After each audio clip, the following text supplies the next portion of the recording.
Nope. That's not music.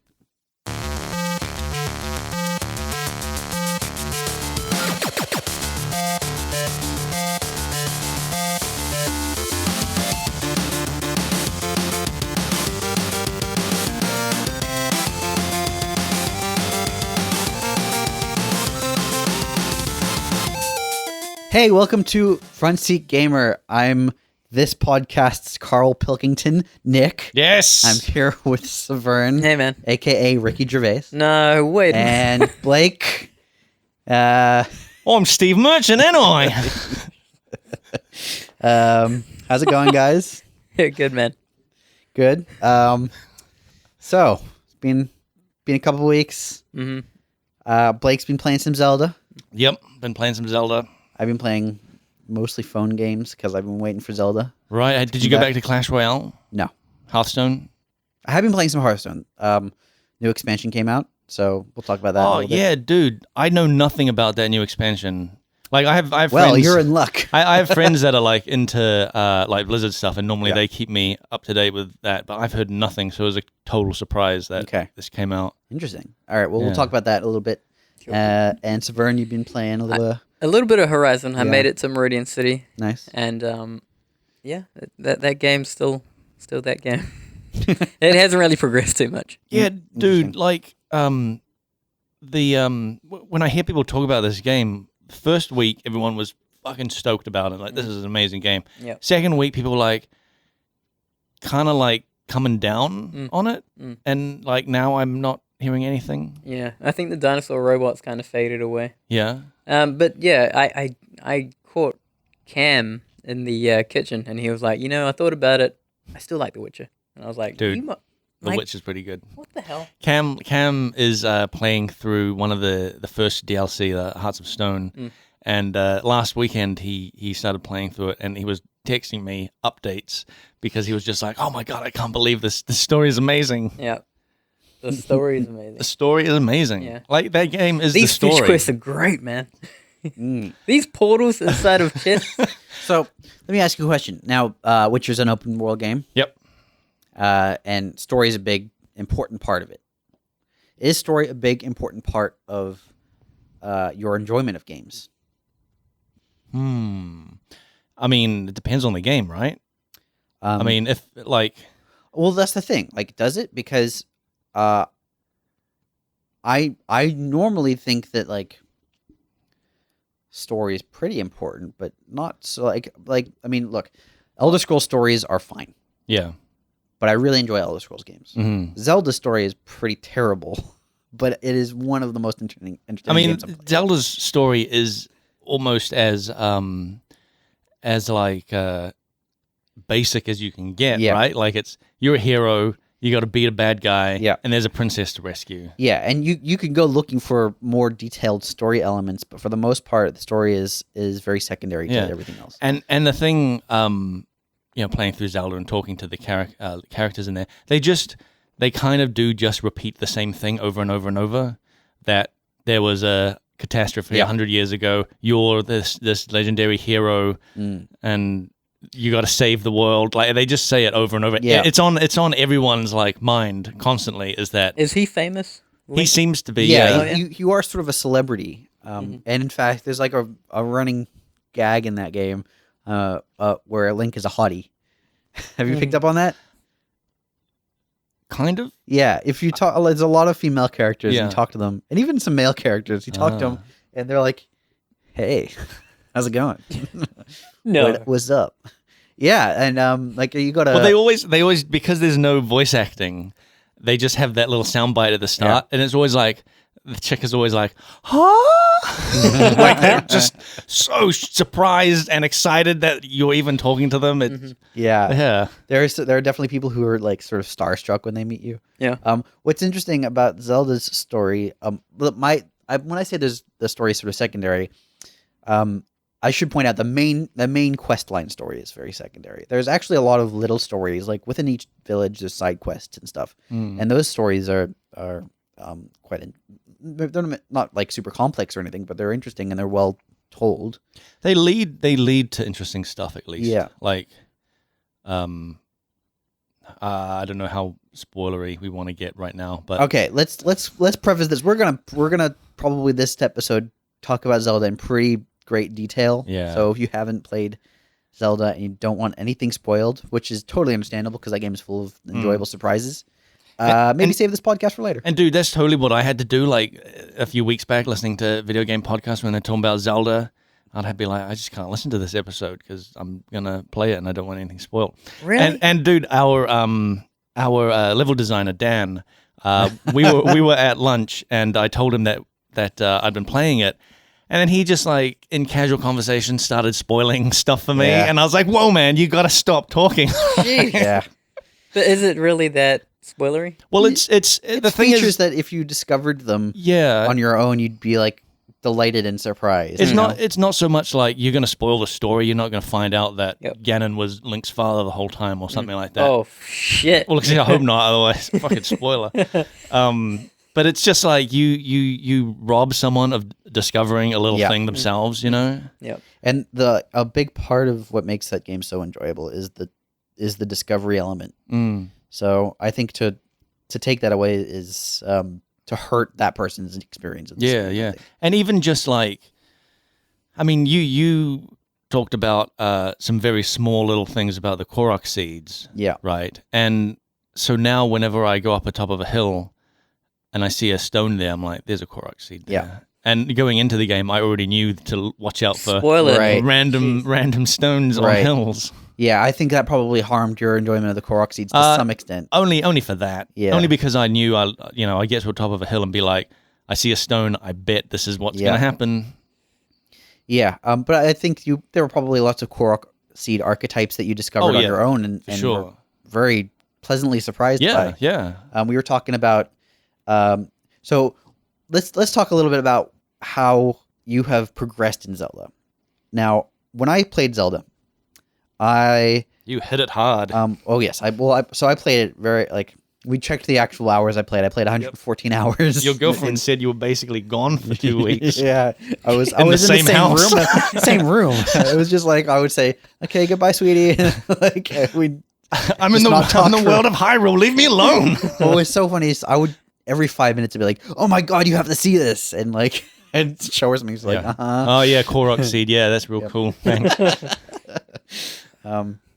But so when I played the game, I sort of followed to some extent what I perceived was their intended player direction. I went to Kakariko Village, and then I Yeah. went to Hateno Village, Yeah. and then I wandered around a little bit, but then I did like the first divine beast I did was the elephant. Yep. Which is the first divine beast you did. But Yeah. then like the last things I did were go to the Akala region, which is quite far. It's like the northeast region. Is that like? Wait, did you say that was one of the last things you did? Yeah, that was like yeah, the because that was second- one of the first things I did. Yeah, see, this is what I'm talking about. So that was like the like, one of the last things, and then the very last thing I Right. did was go to the Death Mountain region. Oh So- right, well, yeah. Sort of, well, and that made maybe the second last. Anyway, those are like some of the last things I did. Whereas you sort of made a beeline for those two places. Yeah, well, the main sort of quest guides you to those villages. Yeah. And then you get a quest to go to the top of the map in this, what was it? the Akala region. yeah. Akala region. And so I was like, well, I might as well just do that. And because I'd not revealed any of the map, basically, I couldn't tell where roads were going to lead. Mm. So I was like, well, I'm just going to head north. And just went over some mountains and like along coastlines, like got into adventures all over the place, like, and then ended up there and still only had like 4 hearts or something. Yeah, it's crazy to me because I probably had about 15 or more by Yeah. the time I went there. So we sort of went in opposite directions to some extent. And the first divine beast that you found, Yes. I mean the basically the start of that whole sort of quest line is really close to the main road, and so because I didn't go anywhere near this main road, I found it on my way back. Did you just follow the road or? Not really. I don't think so. I think I was just exploring that region. Okay. Like there's like a wetlands area, Yeah, and you head a little further north, and there's a river sort of. yeah, region. yeah. And I think there's there's a pillar with a chest on top of it, and I went over to go to the pillar and try and climb that and get the chest on top. And there was an NPC there who's like, "Hey, Yeah. you look like a person who needs to do a thing, and you Okay, should go yeah. to this place." And I was like, "Oh, okay, cool." And then from there, sort of Yeah. guides and- you to the city. Yeah, yeah. I think so. Despite the fact that I did the that divine beast first, I don't think that was the first one I found. I actually, Oh, right. I think I went to the Rito village. I don't know if you've been there. No. yet. See, I've only been to 2 villages because I was saying how I had like a bunch of I'd done a bunch of shrines and had a bunch of these orbs to like level up, but I still only had like 4 hearts for Yeah. ages because I couldn't find any more towns and all these shrines are in these towns to level up, and I Yeah. was like, I'm so far from a town that I know it's gonna take me ages to get back. Yeah. So the reason I bring this up is because Yeah. you went to the Akala region Mm-hmm. where you found a Korok seed archetype that I don't think I'd ever mentioned, which is where there's like a little tree stump with a leaf painted on it. You stand on it, and suddenly it sort of a flare, I guess, sort of shoots out of the tree towards another location, and a big circle appears, and you start hearing a clock ticking down. And Yeah, the and goal is to get from the tree stump to this circle, wherever it is, within the time limit. Which is like sort of like a novelty that it doesn't really take place anywhere else in the game. Like it's functionally like a race. yeah. And in that particular place, there was like a 10-second one that was like super short, and it was like a platformer. Like, Yeah, there was a crazy annoying one that I couldn't do, and it was this platformer one, and I was like, I can't do this. Some stupid game. So it was cool that you discovered that, and you're like, this is really cool. And Yeah. No, it was cool that there's a lot of stuff that I felt like I hadn't been robbed of the discovery. You know? Yeah. Yeah. You even discovered, so you found like the shrine there's like a skull-shaped lake. Yep. In the Akala region, and there's a shrine on top of a pillar. Yep. And you did some stuff to get up to there. Yeah, because there's this giant pillar with a shrine at the top, and it's clearly too far to climb, and it didn't look like there were any rest stops along the way. So I was like, I'm going to have to get to a point that's higher in the mountain region nearby and then glide down to it. So I just did that. I just climbed up this really tall mountain near it and then glided down. And glided so far I had to take a stamina meal halfway through. See, I think I approached from next to the giant pillar that this shrine is on. There's just like a cliff wall, Right. and I just was on that, and I glided over and climbed the rest of the way. Oh, really? Yeah. So I when you told me about that, I was like, huh, interesting. Well, I mean, you would have had a mass amount of stamina by then. I mean, I had like... Yeah, but it wasn't that far to glide, and it wasn't even that far to climb after that. It looked pretty far to me. Okay. Anyway. Sounds to me like you suck, Blake. What? I thought I was very clever for doing that. No, yeah, I was I'm a smart but guy. That's what's so good about this game is you players can take entirely different approaches and still Yeah. feel clever about it. Talking about that, there's something I found out last night. I haven't tried it yet, but I saw it in the news. You can fly. Wait. I've seen a couple gifs. So Is that with fire? No. Okay. Is it with balloons? No. Okay. You have a sort of magnetic ability where you can like pick up metal and move it around. Yep. So what you do, there's mine carts somewhere in the game. Yes. I haven't seen them yet. Yep. So if you put a metal cube in a mine cart and stand on the metal cube and then lift up the mine cart underneath, you can fly. That's some Oh, broken man. ass shit. Yeah, that sounds broken, but that sounds awesome as well. Yeah. Is it just like anywhere you want to go? I'm not sure. The video other- I saw, it looked like they were just flying straight up. Oh, okay. I don't know. I want to try it and see if I can like move around much. It looked really unstable, even Yeah. though it was like going It just sounds straight up. very precarious. Yeah, like it was really like wobbling around so much that I think it had to be in a minecart that has like sides to the thing because Yeah. it was like well jammed in there. Yep. But yeah, cool stuff. Yeah. Yeah, There's a lot of little weird quirks that you can pull off. You've probably seen gifs of people flinging themselves with the stasis. They'll find like a boulder or a tree or like a flat rock. They'll hit it with the stasis power. They'll smack it around with a bunch of weapons, and then they'll stand on it before the stasis wears off, and they'll get flung. Yeah, I haven't actually done that. So I've done it. I haven't done it for any constructive reason other than just to try it Just out. to do it, yeah. Because you get flung, you can lose a lot of life if you land badly or whatever. Oh, right. But the glider in that game is one of the most enjoyable things about it, I think. So I was thinking about that just before that, like comparing it to like Skyrim where you can climb all these mountains and stuff like that. Yeah. The glider makes you not afraid to climb these giant places because you're Yes. like, I can just glide off there. Yes. And they've got it so that like the glider doesn't really use that much stamina to use. Like when I first got it, I thought, oh man, it's gonna be like my stamina is gonna just drain really fast. I'm gonna need to upgrade my way through things. But no, straight away you can glide for like minutes if you. Yeah, it's very generous. But they also have locations where your base stamina is not enough to reach. Yeah, somewhere, you know. Well, you've got to eat a meal halfway through gliding. Yeah.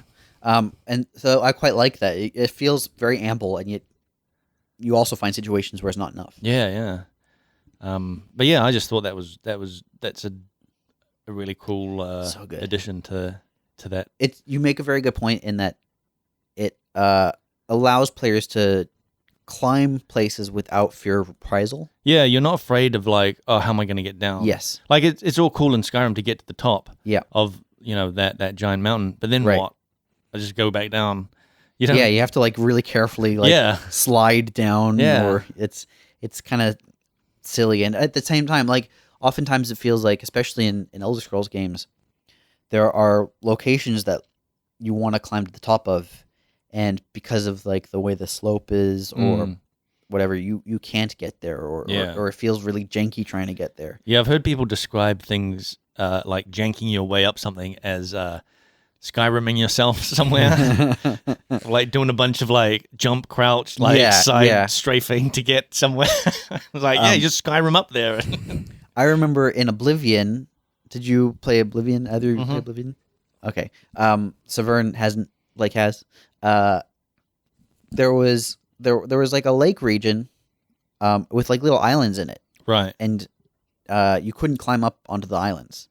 They were like sort of cliff faces, and Oh yeah, I do. That was I think I remember this exactly. It was you ended up there was a quest that took you there. really, Yeah. huh? If it's the same thing, I remember, because if you're swimming around these islands and there are these like sheer cliffs that you can't get up on, but you can hear people inside the island, like elf people talking about stuff. Okay, this is And then there is a quest somewhere where that takes you to that island. huh. Maybe this is it, but I don't remember any of the elf people. I just remember finding like it was like a tiny island. Yeah. Like it had some trees on it, but like there wasn't really much of a reason to get up there as far as I was aware. But in Oblivion, you could pick up all of these random objects on tables, and in crates you could find paintbrushes, and paintbrushes, for whatever reason, they didn't appear in the open world, and they didn't have physics. Yeah. Yeah, this is one quirk of the game. Paintbrushes didn't have physics, so you drop them in the world, and you could stand on them because they would just be floating in midair. What the hell? So I used to use I used to carry a bunch of paintbrushes around and then use them to make steps. And so I tried to climb on the island, and there was an invisible wall. Yeah. I couldn't get through it. So it must be, dude. It's totally because there's a quest happening interesting. there. Yeah. Okay. So, but that felt so bad to me because this is in the middle of the world. You wanted to be rewarded. You're like, yeah, I solved your island puzzle, and I did it through bugs. Yeah, like, I Skyrim'd my way over to this island. Exactly, and I did it legitimately in terms of like gameplay. Like I didn't. Well, they're magic paintbrushes. Yeah, I didn't use cheats or anything. Yeah. These were just objects that were in the game. Yeah, and I tried to get onto this piece of land that I thought I should be able to get onto, and I couldn't. Yeah, and it felt that was like a bummer for me. But in Zelda, it's just like climb whatever. Yeah, you can go wherever, do whatever. There are like invisible walls in Zelda at the very periphery of the map. Oh right. It'll just say you can't go this way anymore. Oh, okay, I haven't seen that. That video I saw of someone flying, they reached like the ceiling. Like they couldn't actually get any Interesting. higher. Yeah. Okay. I'll have to So check you that out. can't go all the way out. Boo. Screw this Can't game. go Yeah. to space. Come on, Nintendo. Where's Zelda in space, huh? How high could he get? Pretty high. Oh, yeah? Like taller than the tallest mountain, like easily. Like Why not Zelda Vacuum of the Wilds, where you get into space? why not no Zelda Sky? What about Zelda Space Rim instead of Skyrim? Skyrim, Space. Not good. Nope, not good at all. Anyway, that game's awesome. Yeah, dude, it's great. I like I've been talking every time I talk to you about it. I kind of bring up the whole like how Skyrim and The Witcher they fill their worlds, their open world with quests. So everything is all like quest related. Like you go somewhere, you find a quest, you do a thing. Go into this cave. There's some guys, but there'll be a quest there about them. In Zelda, there's very little of that. Like you just wander, and they've just put interesting stuff all over the place. And they've done this thing I've noticed where they have like big landmarks that draw you to an area because you're like, I'm gonna. Well, there was one thing, for instance, like I just saw an interesting looking tree. And I was like, that's an interesting looking tree. I'm going to go over there. I bet there's a Korok seed somewhere around there. So I'm going to go over there. Started walking over there. And I heard an accordion. And there's just like this bird guy playing an accordion that had like a riddle that I had to solve. And so it drew me in with this big landmark. But there was also like a smaller, interesting thing there as well. And they do that. That seems to be like the main way of creating their content, you know, is this draw you in with the big stuff, and then there's like little stuff all around it. I've experienced the same thing, but even what I've also noticed is you go off the beaten track. You know, you've got in World of Warcraft. I'm going to use World of Warcraft as an example. You've got these big world areas, and they're divided by mountain ranges for the most part. Like if you're in like the Badlands or whatever, and you go north, and there's like the Ironforge wetlands. Yeah, or whatever those environment changes are real sudden as well. Yeah, you go from the wetlands to just like a dry desert. Yeah, and there's just like mountain ranges dividing them. Yeah, and those are, or at least in vanilla WoW, they were functionally meant to be impassable terrain. And even when you could do like flying mounts in World of Warcraft, those were more just like quirky little Easter eggs. You could go to a place where there were Wolpertingers instead of bunnies, and they were chasing around rats or something like that. There was just some like weird quirky stuff. But there wasn't really any like quote unquote content other than that. Yeah. Right? In Zelda, it's like they have a similar thing where like the world areas are kind of divided by mountain ranges to some extent. But then if you wander around in the mountain ranges, there's just full of little like Korok seed puzzles and like monster fights and like just cool stuff to find.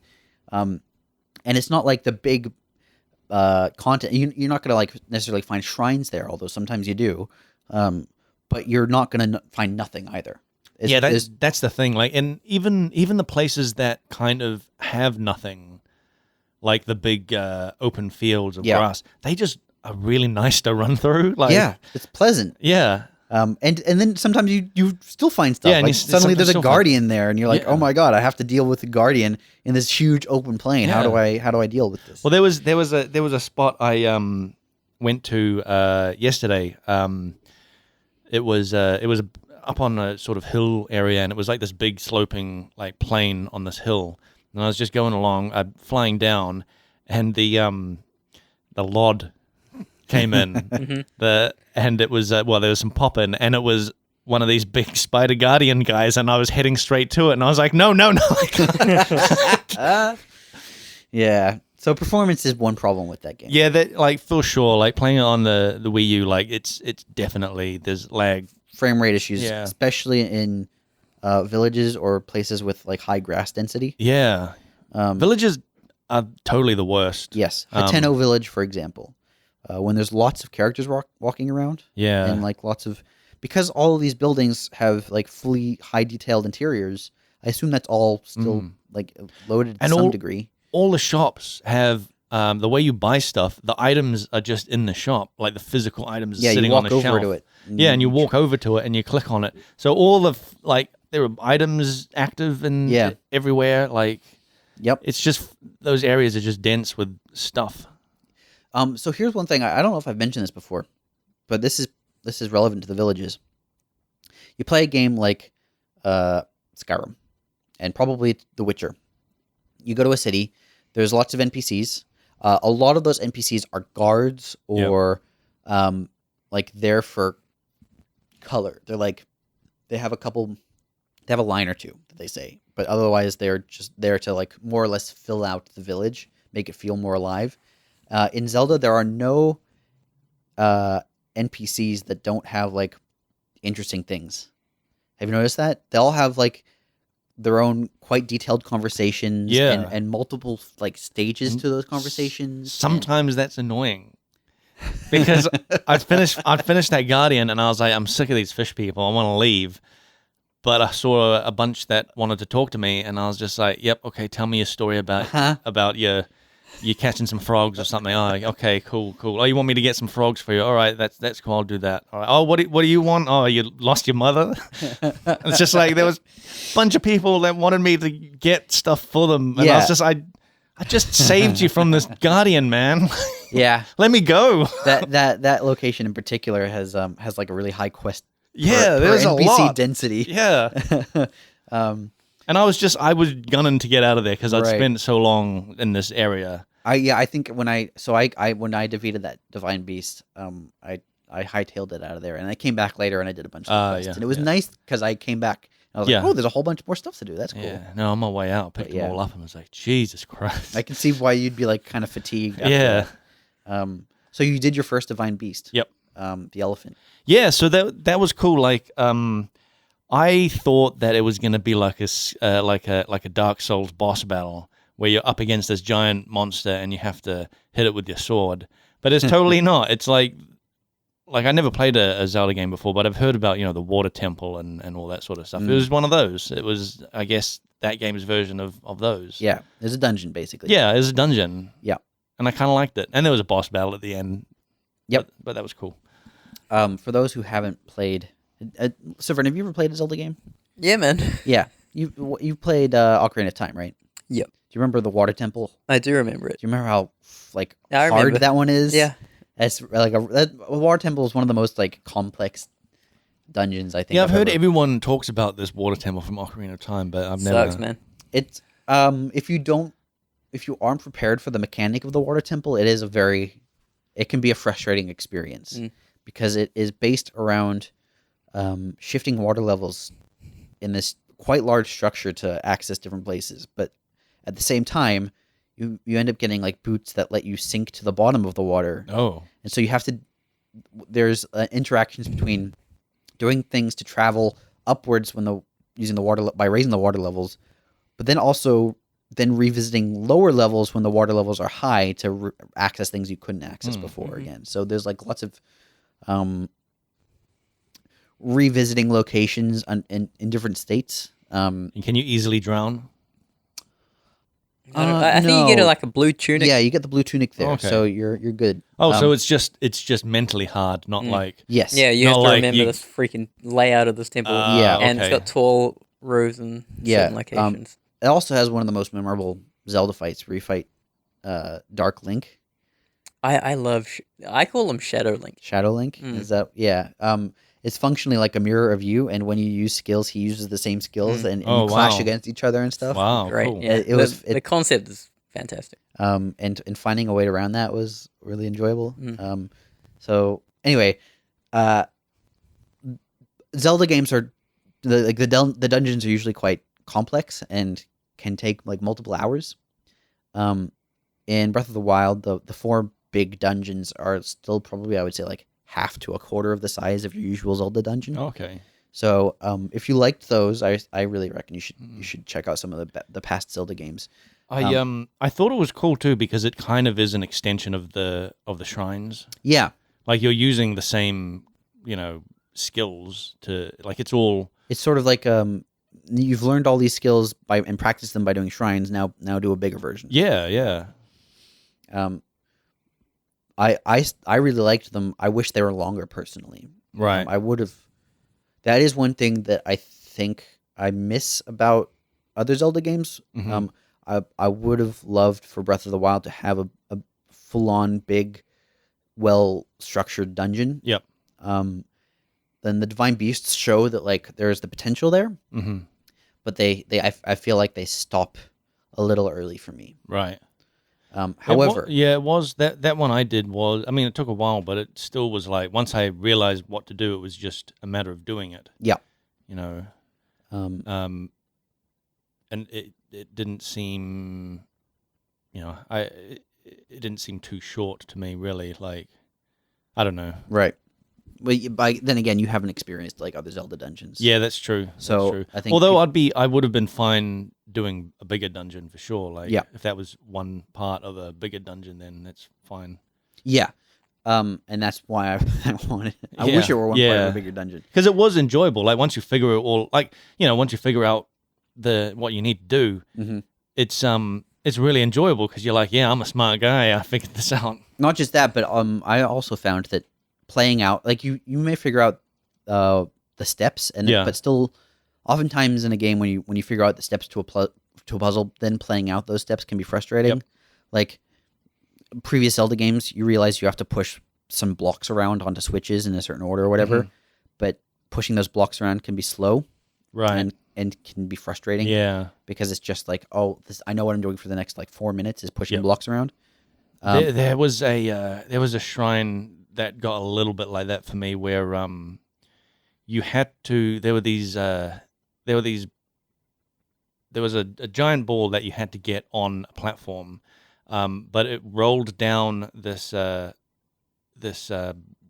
like sloped waterfall, and you were supposed to use your ice block Mhm. move to sort of stop it from falling off I the know edge at the end. exactly what you're talking about. And then so I had to stop it from falling off at the end, and then I had to break the ice and let it roll a little bit towards the end, and then freeze it with using stasis. Yeah. Because I had to knock it sideways along the edge to get to the to the platform. Interesting. Okay, so you solved this a different way. Oh, really? Was Yes. there? So I'll try and describe the puzzle. It's a giant ramp, and the ramp has a few like obstacles sticking out of it. There's Yeah. like a half pipe that's raised. There's some like wedges, and there's some gaps. And if the ball rolls off the edge, You start again. It starts at the top. Yeah. And there's water all the way down the ramp, and there's water on the back wall. Now, you have to like get it from like the back top left corner to the bottom right corner, basically, of this giant ramp, right? Yeah. Yeah. But I don't think like it doesn't roll down to that side. I don't think there's No. a wall blocking it. Yeah. You can't get it all the way to one side of the ramp and have it just roll onto the platform Right. because there's a wall blocking. Yeah. it. There are multiple obstacles in the way. Yeah. So the way you did it, you used a combination of Cryonis and stasis. Yeah, right? yeah. I never used stasis at all. I didn't even consider it. Oh wow, okay. I basically made ice blocks to block off the gaps so Yeah. that the ball would roll and hit a wedge and then roll to in a Yep. different direction. Yeah. And I got it basically to the corner where there's this wall, and then Yeah. I raised it up over the wall. Oh, okay, and then it just and went it down. just on fell its own. in. Okay, that's cool. So it's funny that even when I'm like, oh, this is like a clearly structured puzzle with Yeah. a single solution, and you're like, oh, I did this. I Yeah. used a stasis and I knocked it this time. I'm like, what? Yeah. But it was tricky. It took me 2 attempts because I had to. The first one, It took me a few. Yeah. the first time I used the stasis, I knocked it too far and it got stuck in a corner. And then I was like, oh great, I can't get this thing out, and it ended up like falling off the end after me trying to knock it a bunch. Right. But then so I had to kind of nudge it a little by little Yeah, across this interesting. thing. Yeah. Okay. Yeah. So I can see that would be frustrating. Mm. Now, what I wanted to mention for Saveun, What's up? one of the things about Zelda games you can agree with me is like usually you get an item, and that item is sort of the key to solving many of the puzzles, Mhm. right? Yep. Like I think the forced temple in Ocarina of Time, it was the bow, right? Something like that. I don't remember, but yeah, you definitely needed to find something within it, and then it unlocked a whole bunch of garbage to get out of it. Right. I think like the slingshot is in the Deku tree or Mhm. something. There's an iconic item in each dungeon, and that becomes the key to solving many of the puzzles. hmm Because Breath of the Wild doesn't have that. Each dungeon still has a gimmick, Mm. which is interesting. Blake has only seen the first one, and the gimmick is the trunk. Right. Yeah. You gain access to moving this giant elephant's trunk up and down, and it's constantly shooting water. Mm. And that you use the angle of it shooting water to power these giant wheels. And so this is the first Zelda game I can think of, at least. I didn't play a couple of them, but this is the first one where the dungeon itself was malleable. And I think they use that to great effect. You've only done the first one, and I think it's arguably the weakest one in terms of levels of enjoyment. Yeah. So I'm really excited to hear what you think of the other ones. I don't want to spoil the mechanic at all because they're really just interesting. All right. So if anyone's played Breath of the Wild, I think they know exactly what I'm talking about. It's good. All right. gimmick. I was really down about Zelda. Yeah. You know, weeks back, and I'd told Nick and Blake the last time we You- were recording that I'd come around. Yes, that's true. You were looking at it and you're going, the art. It was visually You not hated the art. impressive. I really hated it. But it's okay now. What? So let's talk about what changed for you. I watched a GDC talk Okay. about Breath of the Wild, and it was the developers talking about it, and it was great. It was the parts that were memorable about this talk for me were they were talking about how physics was used. No, Havoc. Yes, they used Havoc. Havoc's physics system was used for that game, and they were looking at it like, this is cool, this solves all of our physics problems. Mhm. And then they went on to create, I think they referred to it as like the chemistry engine.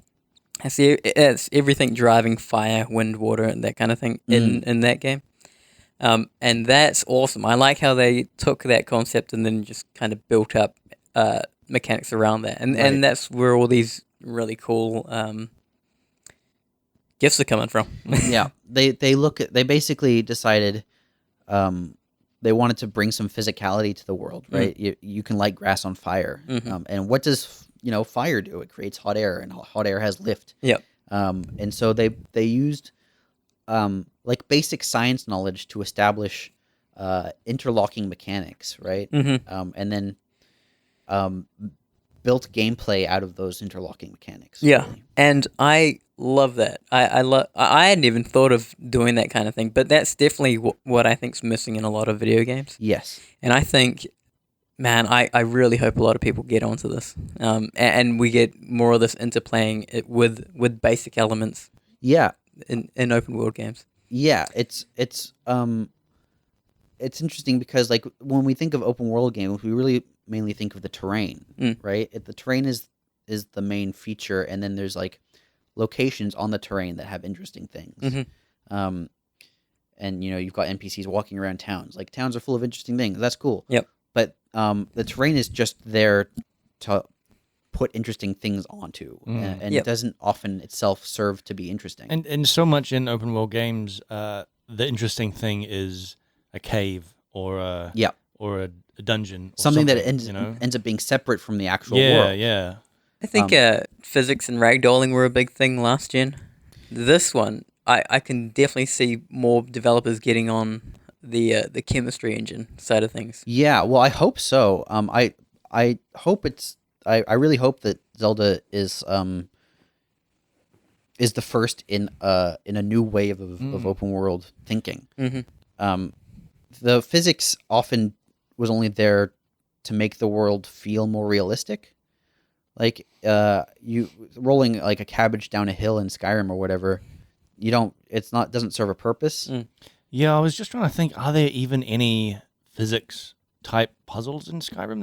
There must be like some basic stuff somewhere, but not like... I think there might have been some like Zelda. put some weight on a thing. Yeah. And the thing sinks down and raises up. Well, wasn't that Half-Life's thing. Yeah, Half-Life did a lot of seesaw puzzles basically, and a few games did a little more than that, but you didn't really see that much more than like No. you never really got further than seesaw puzzles by much. Yeah. I mean, Portal was about flinging things in momentum, right? That was their physics and dropping cubes into locations and stuff. But it again didn't really. It was mostly about things doing arcs through the air, Yeah. right? And inertia. It was never really more like, how does chemistry work? You know, how does fire actually influence the physics? Yeah. I would love if Havoc just went in there and they were like, "Wait a minute, Let's do this. build out the chemistry Thank side. you, thank you, Nintendo." Just have it built in. Just yeah. Yeah, because they've established themselves pretty well. A lot of people use it. You know, when people use physics and things, it's that. Yeah. And what's interesting, I mean, Breath of the Wild didn't even go that far down that path. They've really taken some early steps. Yep. Fire is a basic mechanic, and wind is quite a basic mechanic, and the way they do ice is functionally just a solid object on a liquid, right? So, they're not doing anything super crazy. It's not like you lay down a flammable material, light that flammable material on, and then blow the fire in a direction. You're not doing that. Yeah. But it's a huge step from what we have had. Yeah. Because usually you get a fire burning grass, and you'd be like, oh yeah, this mechanic behaves independently of other things, but you'd never have these contrasting things play against each other. And there was often I'm thinking of Far Cry 2 had flammable grass, and that was cool. Yep. But that was it. Yep. Like you set some patch of grass on fire and then watch it and go, man, that's cool. Could you then lure a rhino on top of this grass, or does it just scare them out? I don't think. Well, you weren't fighting animals; you were fighting people. You? So people aren't. You're not going to lure. I'm pretty sure the AI was smart enough not to walk on fire. Yeah, okay. But hey guys, he's behind this fire! Oh no! Were they aware of it? The people? I don't. Of fire? I don't fully remember. They totally were. Like they would run around and stuff. It would just cause them to go into like a panic state where they're just running around and stuff. But that was and that was cool. But like at the time that was awesome because they sort of reacted in that way to it. But like Zelda has, you got fire which you can hurt enemies with. But it also does the updraft thing that you can totally use to just like escape or whatever. Like it's like two things in one. It ends up being like quite useful in combat. I think you fought a Lionel and got wiped out by it. I fought. It was the centaur dude. Yeah, one of the centaur dudes. And what happened was, I think he shot a lightning thing at me, and it set. I got really wasted, and I was like, I can't fight this guy. Yep. And he tried to hit me with some lightning, and it set the grass on fire. And then the updraft was there, and I was like, "Fuck this, I'm out!" Yeah, and then flew off on this. Exactly. Yeah. You used it to escape, but you can also use it to attack. Like you can hover and do a downward attack on it. So it becomes useful. It's not like there's a lot of puzzles that use it. And fire is not like a new thing to the Zelda series. Like Zelda 64 had you light Deku sticks on fire and light torches. Oh yeah. And you light your arrows on fire through torches and stuff. Like and this gets reused in Breath of the Wild. Well, but the addition of like the wind interaction and the way it's like spreads a little bit, and there's just the fact that it's now grounded in this big open world, and it plays out the way you would expect helps so much with the immersion and sort of the cohesion. There was a cool little quest I did in a town where this shopkeeper gave me a challenge to light these torches on fire with burning arrows, and I just bought a whole bunch of burning arrows, and I was like, this is gonna be easy. And then I thought I started doing it, and I shot one, and I was like, I don't want to waste these burning arrows just on these torches. But there was a campfire next to it, so I was like, I know what I'll do. I'll just use my regular arrows, which I got like 100 something of, just light them on fire and then shoot them at the torches, and I did that. And instead of wasting my Did that blow your mind? It kind of did, in a way. Like, 'cause I was like, I can do this. I don't have to use there's prescribed fire arrows. I don't think it was. I don't think you were meant to use the fire arrows. I'm pretty sure she just wanted you to light the torches. Well, I'll just She sells fire arrows, but she doesn't mention that you should use fire arrows. No, she said to light. She said light a torch with an arrow. Yeah, with the arrows. Yeah. Yeah. And there's fire arrows for sale. And I was like, I see where this is going. See, I did not go, I'll use fire arrows. I'll use the campfire. That was my first Oh, thought. really? No, I didn't. I was just like, because I shot the first one, I was like, these are kind of expensive. I don't want to waste these. Okay, tell me, Nick, can you go fishing in this game? There's no fishing rod. However, you can go body fishing. There are fish, and you can catch them. Like you can physically like swim over to them and catch them, or you can like shoot them with arrows, or you can throw a bomb into the lake. Yeah, you can dynamite fish. Okay. And do they like float to the surface? Yeah, they float to the surface. Oh, my goodness. So yeah, you can go fishing through unusual with methods. Dynamite. Yeah. With dynamite. Yeah.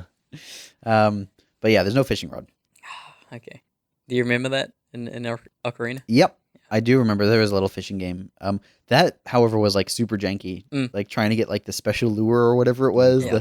You had to like sweep it next to a weird log, and it wasn't even like visible. It was just that was great. Sweep it through this random pixel, and you'll get some special thing. Although I probably spent a couple hours doing the fishing and like the shooting mini games, and the mini games do make a return in Breath of the Wild. Blake's heard about a couple of them, but he hasn't. Oh, the one that Dan spoiled. Yep. There's a few others. Yep. I told him to stop talking and stop spoiling things, and he says, "Oh, okay." And then he spoiled some more stuff, and I was like, "Look, man, you gotta stop talking to me." Well, hopefully it hasn't ruined the experience. No, he only talked about stuff that he'd done at the very end. So I was like, this is stuff that. But it still robbed me of these little things. Nothing at the end of the game is a spoiler, right? Yeah.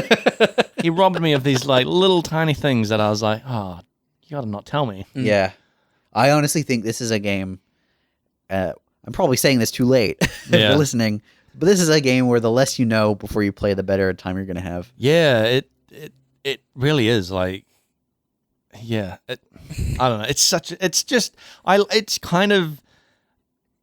It's kind of reinvented open world in a way. I think. Get out of here, Blake. I think it has. Like I don't. Well, the staples of open world. A lot of open world games had fallen into the there's towers.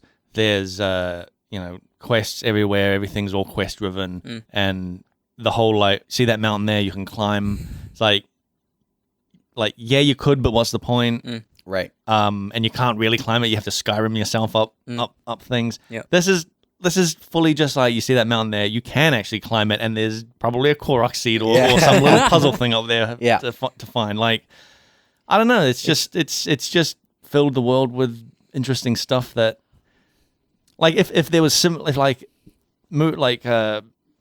world games moving forward, if they have a lot of quest driven stuff, but also allow you to climb all over the place and like give you like awesome movement like paragliding or whatever, I mean I don't imagine Geralt is going to jump on get a paragliding thing, but lots of like little puzzle things all over the place that would just make those games even more fun.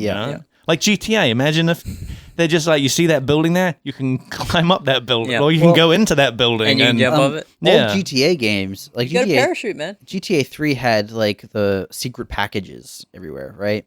I mean, they did. Okay. There was like 100 little secret packages, and every 10 Korok seeds. You'd get like a weapon. Or some special thing that was just unlocked, and every time you unloaded, you loaded your game. It was just like like you'd get when you got 100, you'd get the rocket launcher or something. Silly, okay, man, I talk about that game way too much. Yeah, I think we all are in agreement. But that said, I'm probably heading in that territory with Zelda, so I get it now. Yep. I don't know that I would say that they've like reinvented the open world.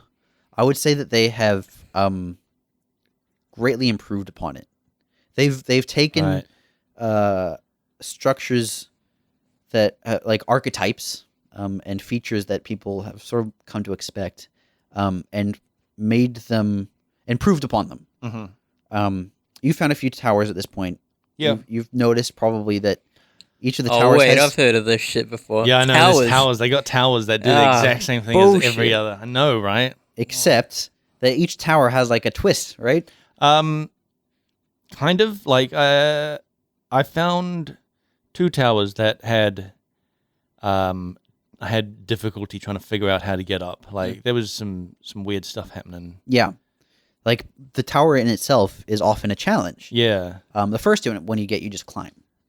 But then you found one that was like covered in thorns. Yeah, there was one covered in thorns. And there was one also covered in, I guess, Ganon goo. Yep. Yuck. Yeah, I know. It was super gross. Is this the Akala region one? Yeah. That one is like built on a castle, like a ruined castle, and there's all these patrolling robots. Yeah. And like monsters surrounding it, and you have to sort of navigate your way stealthily. Yeah, so I ended up like, I mean, I guess the only way to get up there was to climb, and there were like these sort of outcroppings of castle like balconies, I guess, you'd like quite large sort of areas where you can like rest and wait and stuff.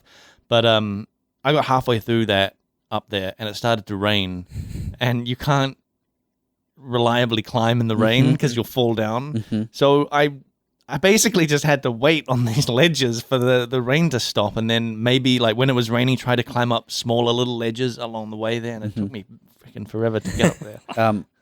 I don't know if you've learned this, but you can create a campfire. Yeah, I know, but you can't create a campfire in the rain. Yeah, you can. I'm pretty sure you Oh can't. shit. You definitely can. Are you sure? Yeah. You drop some wood. Yeah. You drop a flint. Yeah, and you hit it with a metal. Yeah, thing. and the wood catches on fire and turns into a campfire. Yeah, but the rain will put out the. Nah. I'm pretty sure it does. I promise you it doesn't. This doesn't sound. Man, this doesn't sound like chemistry engine, man. Yeah, because there was another shrine that had thorns all over it. But when I got to it, it was raining, so I was like, I guess I'm just gonna have to wait until the rain stops. So I just sat there waiting for the rain to stop. I think non-campfire fires will go out more quickly if it's raining. Right. But campfires, for the sake of like ease of gameplay, because they are things that you can use to pass time. Yeah.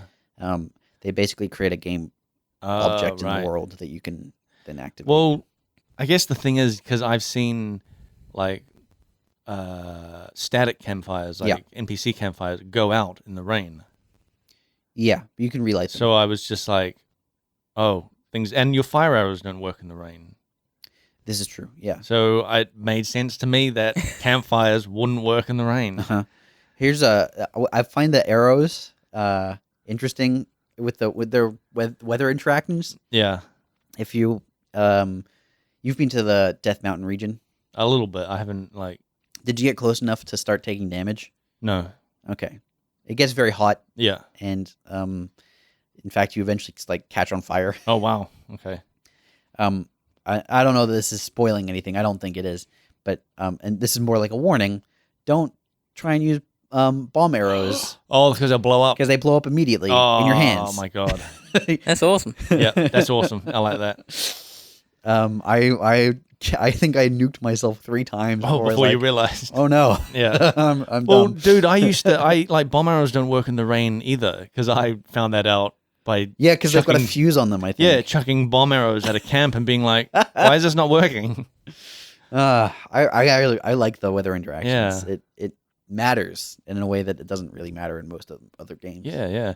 When like the climbing thing can get annoying, and when you're in a situation where you're halfway up a mountain and it starts to rain and you're like, uh-oh.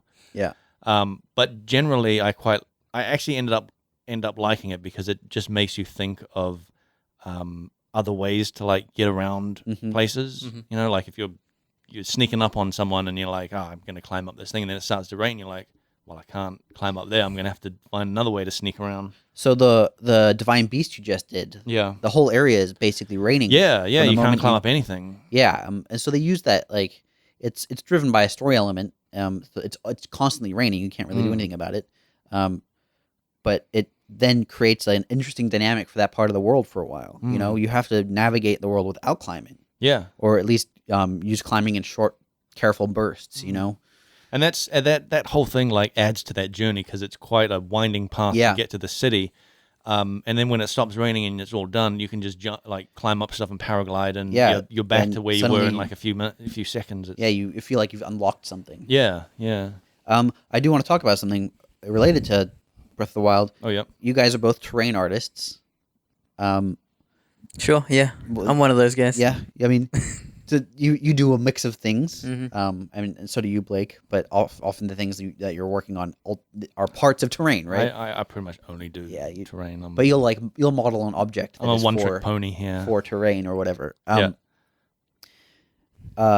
And Zelda takes place in a post-apocalyptic world, right? Mm-hmm. To some extent, right? Yeah, It's like a Fallout. Yeah.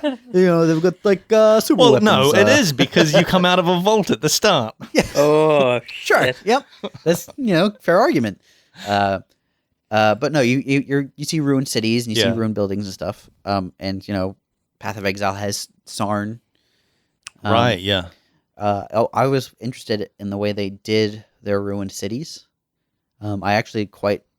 I haven't, I've seen ruined towns. Yeah. I mean, is that what you're talking about? They're just like a small collection of collapsed buildings? Is that what you're talking about? There's some of that, but like the castle, for example. Oh, okay. I haven't seen. Like you climb around, not the Hyrule Castle. Oh, you mean the castle although- with the Ganongu all over the tower? Yeah, the tower castle that you yeah, climbed yeah. up. Oh, yeah. Okay.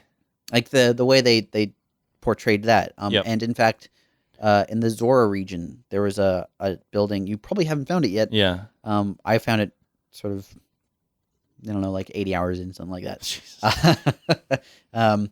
But there's like a tipped over bell tower, which Oh, cool. was just, like when I stumbled upon it, I was like sort of awestruck by how cool it was. Wow. Just seeing how they created their idea of a city that has faced destruction was interesting to me. But I like that it's a little bit like Horizon. It's a beautiful post-apocalyptic environment. It's not a Fallout where everything's garbage and rotting. You're like, yeah, this place might be a apocalypse place, but it's pretty nice. Nature's taken over. Yeah, basically. yeah. It's got all those guardians that have been like defeated, and they're littered all over the place, and they've got moss growing on them, and it's totally reminds me of what is it? That Hayao Miyazaki movie,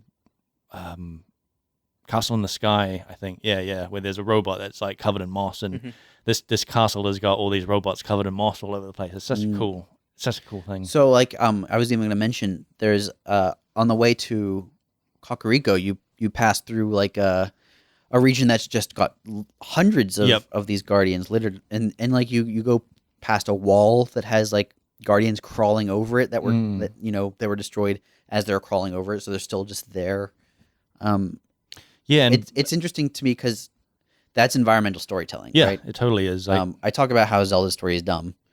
But that's when it's telling you the story. Yeah. When it's showing you the world and using that to tell the story, it's much more interesting.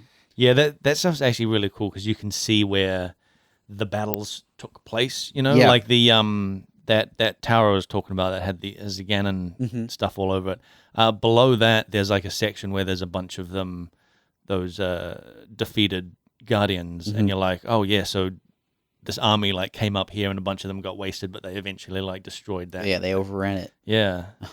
I mean, you also find like weapons in interesting locations that sort of tell a story. The wall I was talking about with the guardians crawling over it, I mentioned this before, but there was like a sword and a shield, like a rusted sword and a shield. Oh yeah. Lying against a rock there, which was interesting, Yeah, like actually talking about that, the plateau is really good for ruined stuff. Yeah. And the thing is that I got a weird like Dark Souls vibe from it. Like even though the game is completely bright and colorful, it was just like if that like because it's a giant plateau and the cliffs of the plateau are these huge like castle walls that are all ruined and stuff. I mean, that's almost straight out of a Dark Souls game. Except it's all nice and colorful. Yeah. Like if that was in that would not be out of place in Dark Souls. A giant wall that just goes off into, just off a precipice. Into dark mist or whatever. Yeah, you can't tell what the bottom is. you can make a colorful game and still have it like feel kind of scary at times. You know, it's cool. I like that game. Have I mentioned that? I like that game. You might have said it once or twice. So when you're done with it, Saveun, do you want to borrow the Wii U? No, thank you, Nick. What? Dude, I gotta talk about the buttons. Okay. Yep.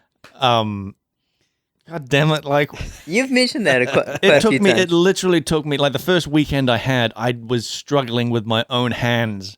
Like it took me so long to like get used to the button placement and the controller itself.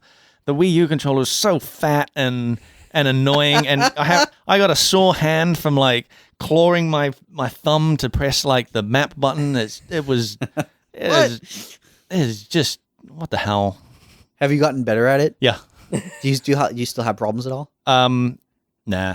I got used to it, but I mean, actually, I still every once in a while, because you jump on your horse, and then you double tap the action button to gallop. Yeah. I still quite often hit the back button because I double tap the back button because every other game I've played, when you jump on a horse like Witcher or Horizon, you double tap that bottom button to gallop, and every time on Zelda, when I'm not thinking about it, I'll jump on my horse and then jump straight off. Yep. I've done that. Yeah. Done that a bunch. Yeah. It is weird. It's the PlayStation and the Xbox both have. Oh, and what is it? They've got I've got it here. They've got the Y button. Whenever it comes up with a prompt to click Y, I press the top button because I'm so used to Xbox's Y being at the top. Yeah, I've done that too. Yeah. Yeah, it takes some getting used to. If you're like a multi-console owner or whatever, I reckon they do that because they want people to be so accustomed to that it's difficult for them to change to anything else. And I pointed out the Super Nintendo controller from like 1992 is the same layout. It's like, well, maybe that. I mean, they stuck with it. Predates Xbox by more than a decade. Well, they stuck with it, and they're just like, these other consoles have switched. We're going to stick with it, and now we have this added bonus. Yeah. That it's going to be so difficult for people to switch back that they just won't bother. We were meant to talk about some other stuff. We're almost at a time, aren't we? I think we are. Are there any questions we've got? I can't. We do have some questions. I also wanted to mention really quickly what the Hearthstone. Oh right, was. Yeah. It's themed around the Ungoro crater. Right. Did you play World of Warcraft? You did. Yep. You know Ungoro. Yep. So the set is full of dinosaurs. The Lost World. Exactly. You got those dinosaurs will actually sneak up on you. Yep. The T-Rex. T-Rexes that suddenly appear behind you and you get one shot. Fun. So yeah, there's lots of dinosaurs in this set. Cool. They've got some interesting new mechanics. Each class has a quest card. It's a legendary spell, first legendary spell in the game. And I don't know how I feel about these yet. I don't know if I've... So basically, it's a one-cost spell. If you have it in your deck, it just starts in your opening hand. Oh, wow, okay. So it's like the thing you can play on turn one. And then you play it, and then each class has its own quest archetype. For example, the rogue is play a monster with the same name 4 times. The mage is like play 5 or 6 spells that didn't start in your deck. The priest one is play like 6 or 7 death rattle minions or something. So it's basically saying play a death rattle deck. Play a deck with lots of cards that generate spells. Play a bounce back to your hand deck. You know, it spells out the archetype very clearly, and I don't know how I feel about it. So it's like it feels like they're kind of trying to force a meta. Oh, do you know what I mean? It's like right now they've got like these Jade Golem decks where you just play tons of Jade Golem cards, and like they had these 3 different deck archetypes for the previous set. There's like the Jades and the hand buffing, and like the play one of everything decks. And now it's just like each class, here's your archetype, go at it. And I kind of feel like, is that really like either these are going to be really strong and then that's all you're gonna see, or these are like noob traps, you know, Right. because you can't really have both. I don't think. So we'll see how it plays out. It only came out like a couple days ago. I've only played a little bit of Arena. Don't really play Constructed very much, but I do pay attention to like the Constructed meta to some extent. And How Saveun- many different types of packs can you buy now? Because I'm pretty sure they stopped selling certain ones, right? the things that are no longer in standard are no longer for sale. Okay. And that includes the solo adventures where you have like structured quests basically, and, like, and cool puzzles and stuff, which is like a huge bummer because that's my favorite content. And they've also said they're not doing any of those this year. Oh, really? Yeah. Those are the only things I've ever spent money on. So because you just lost a customer, Blizzard. Oh shit! I mean, I'll still play it, but I'm not spending any more money. I'm just gonna use my gold. Oh man. Yeah, because their last one, the Gangs of Gadgetzan, right? That wasn't Streets of Gadgetzan. Yeah, that wasn't an adventure Nope. mode, right? And oh man, now they're just doing like card sets. They've said that they're gonna have like some solo mission stuff, probably designed around some of the future sets, like as part of it. You know, they release these bunch of cards, and there's some cool missions or whatever, and that could be good. But I really liked that there was like 20 awesome things to do, and and then there were heroic challenge versions of them, and like class challenges. Those were all really fun. I'm sad that that's not going to happen anymore. Now did they say they're not doing that anymore at all? Yeah, or at least not. Or just this year? I don't know. It was definitely at least this year. So we'll see. What do you got? Saveun. Yeah. I want to find out. You've been playing. We talked a little bit about Horizon.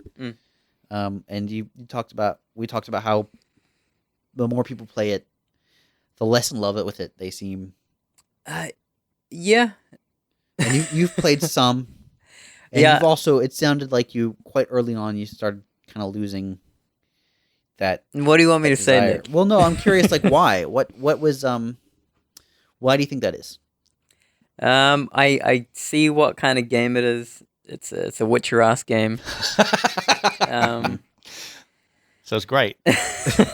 So is it now? You say that. Are we just talking? I'm just an RPG, or yeah, and it's don't one like of those RPGs? games that you put 50 hours into, and I'm not cool with that. How many hours have you put into GTA? Jeez, the multiplayer, a whole bunch. Single player? I've only played through it once, so that's 20 hours maybe. Okay. But with Horizon, yeah, the environments are kind of different.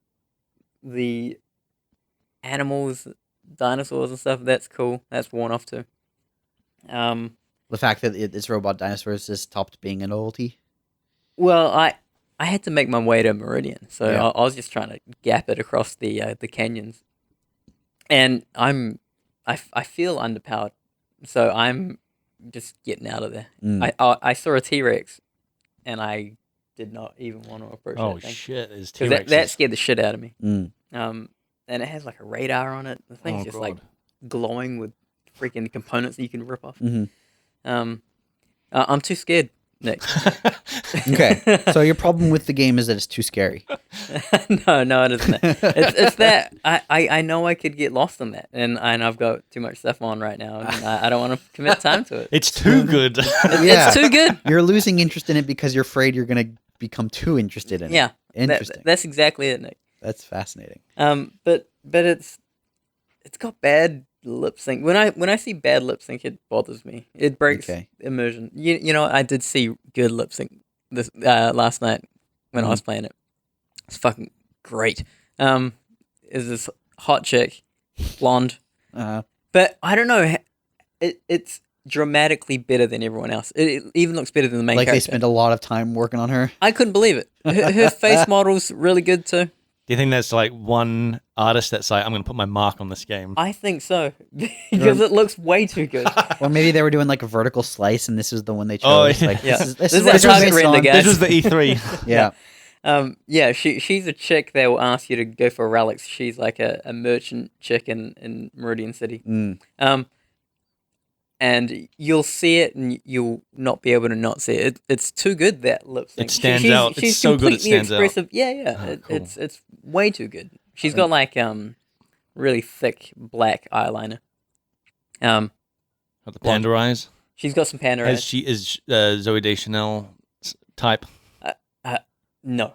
Ah, but whoever worked on that, definitely it pays off, man. It's a shame awesome. that the rest of the game couldn't be Right. like that. It's just inconsistent. Yeah, for sure. When I saw that, I was like, they can do it. They just chose not to. maybe Yeah. that's the one they started with and then realized, dude, it took us like 3 months to do this one character. We've got like hundreds of characters. So it was really cool seeing that, and I would like to spend more time, but right now I'm short of time. Yeah.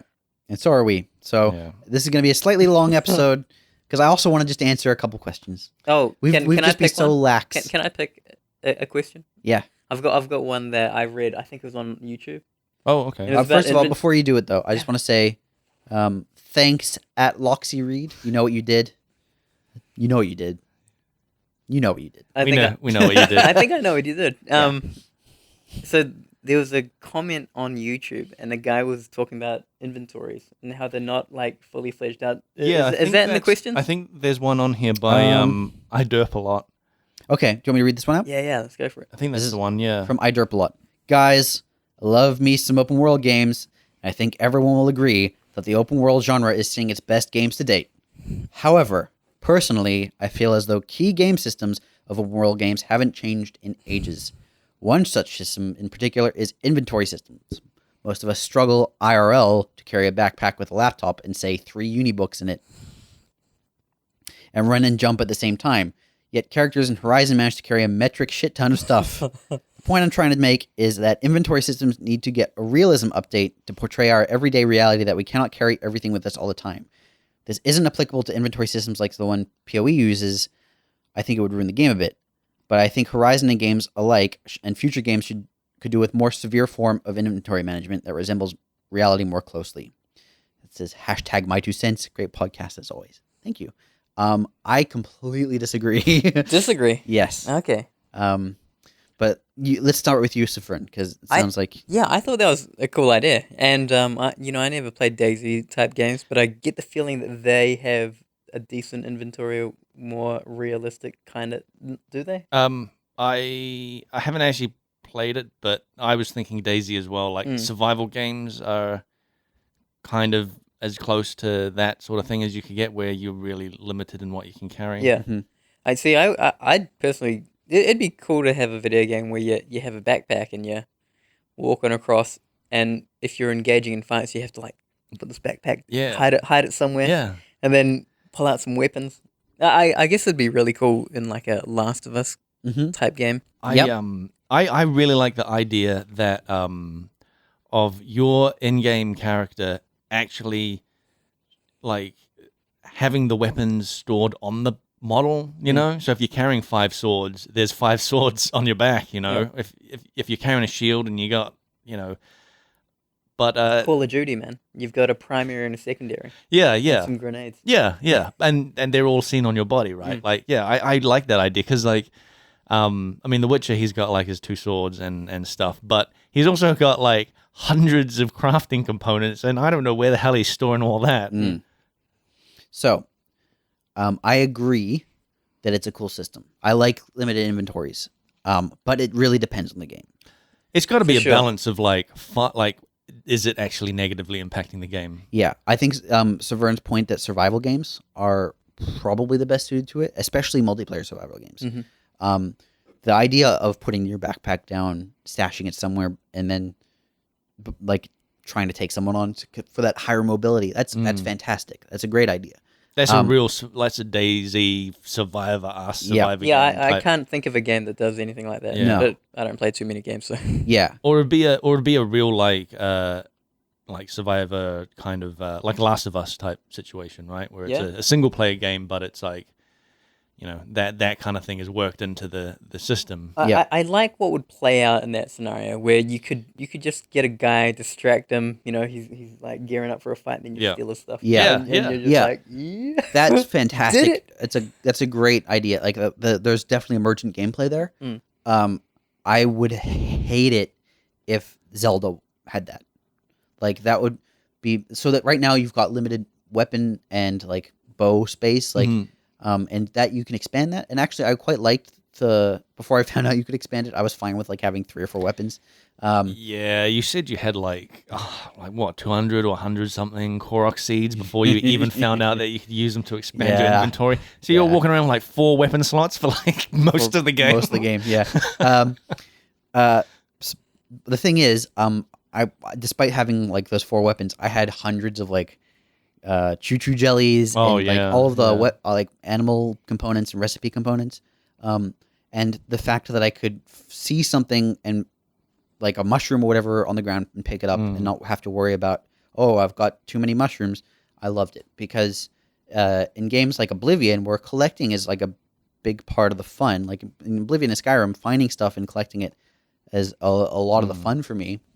Then having to like throw away, which flask is actually more useful, like I find that very frustrating and kind of tiresome. Being over encumbered in older Elder Scrolls games meant you couldn't move at all, and in newer ones meant you moved slowly. I remember in Fallout 3 finding, what was it, some power armor or like something really cool, and I was like, I really want to take this back to the town to sell. And I'm pretty sure you couldn't fast travel while you were over encumbered, so I just walked a quarter way across the map because I was like, I'm going to sell this, and it's going to be sweet. And I remember slowly trudging across the map. Like, and they have fairly generous inventories. Yeah. No person is carrying 400 flasks, right? Yeah. But if it was like realistic and you can only carry like a handful of things, I'd probably have a miserable time. Yeah. It also means that, like for purely like game design reasons, you probably wouldn't want to put that many items in the game. Because giving a player 400 things to look at in a dungeon, and they can only carry a small number of things, means like it's just there's a conflict there. You know what it is, Nick? We're too materialistic. It is what it is. Well, yeah. Bro. I mean, I love collecting stuff. So many games are about collecting things. Yep. Right? Yeah, you're still playing Pokemon. Hell yeah. I like collecting things. So Sad materialism, bro. Yeah. I think there is a game where extremely limited inventory is fun and interesting. It's called The Last of Us. Yeah. I mean, like I think that's an exactly the kind of game that would... But yeah, no, like survival games are totally where this is like this is a core part of it, is you can only carry so much. I mean, limited resources has been a core element of scary games for a long time. Resident Evil, you had very few bullets, so like it's a fantastic way to build tension and suspense and fear. But I don't think all games need that, and I definitely don't think that most open world games would be suited to that. The only thing I would really like is just I don't know, in Zelda. Maybe it would be ridiculous, but I do like the idea of like the weapons and stuff that you're carrying shows on your character. Like, I just think that's cool. Like, but I mean, you do get to a point here. No, but you do get to a point where it's like you're carrying 4 or 5 or 6 shields, and you're like, yeah, that's just kind of ridiculous. Your character's going to be ridiculous. I got to a point where I had 25 weapons. So, yeah, it's a bit silly. Yeah. Well, I mean, yeah. But that's a game about fun and having a good time. It's not a game about trying to simulate a real world. What is fun? We'll answer that question next week. Blake's going to have a great answer for us next week. Oh, shit. If you have an answer for what fun is, email us frontseatquestions@gmail.com or tweet at us at frontseatcast. You can visit our Facebook page, facebook.com/frontseatcast. We've got a WordPress site, frontseatgamer.wordpress.com. And we've got a YouTube channel. We're also on the Australasian Gaming Podcast Network. That's AGPN on Twitter. And they've got a group, AGPN Network, on Facebook. So check them out. Thanks for listening, guys. And thank you guys for being here, as always. Thank you, Nick, for hosting. We didn't even talk about ChromaCon. No, we didn't. Oh, my god, you're God. right. We totally went to ChromaCon and then didn't talk about it. After we said, let's go to ChromaCon so we can talk about it. Yep. Next week. Yeah. All right. Or next 2 weeks. 2 weeks, yeah. Whatever. Bye.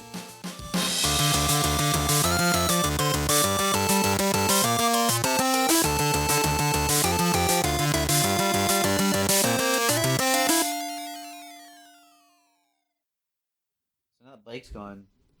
Should we just talk about Blake? Blake's like, what do you think, Blake? Like, what? Real talk. What do I think of Blake? Yeah.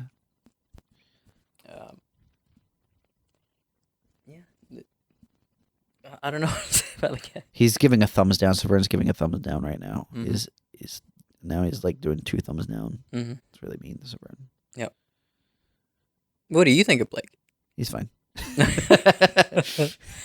Wow, but you're pulling middle fingers and stuff at him, just like at his chair, his empty chair right now. Yeah. Well, I don't like the chair. Yep. I mean, you know, doesn't look comfortable. And you're doing this. He smells kind of gesture right now as well. Yeah. I mean, he does smell. Everyone knows that. Yeah. I mean, he can't help it though. Mm. I think it's like a medical condition. Mm. He's got incurable stink tongue.